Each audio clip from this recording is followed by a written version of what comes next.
Και εδώ βλέπουμε τον πρωταθλητή downhill. Θα κατεβεί την πίστα από εδώ πέρα. Πεκά περιμένει εκεί να το κάτω, δεν μπορεί και να μην φαίνεται. Για να του παρέχει τις πρώτες βοήθειες. Και ναι, κατεβαίνει.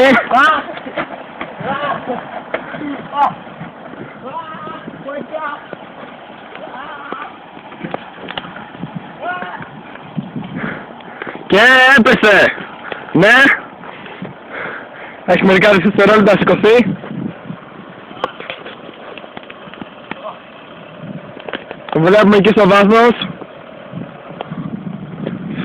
Κάνει με φιλότη προσπάθεια να συνεχίσει.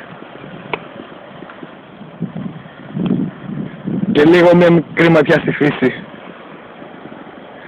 Και ναι, πίσω στον πρωταθλητή μας, ο οποίος έχει ήδη ξεκινήσει.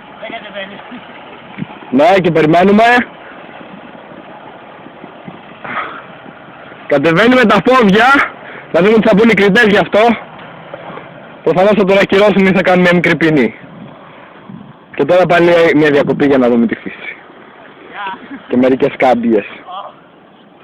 Ναι, και ένα ξεποπουλιασμένο ήταν ο παρουσιαστής σας, Φίλιππος Μανουδάκης.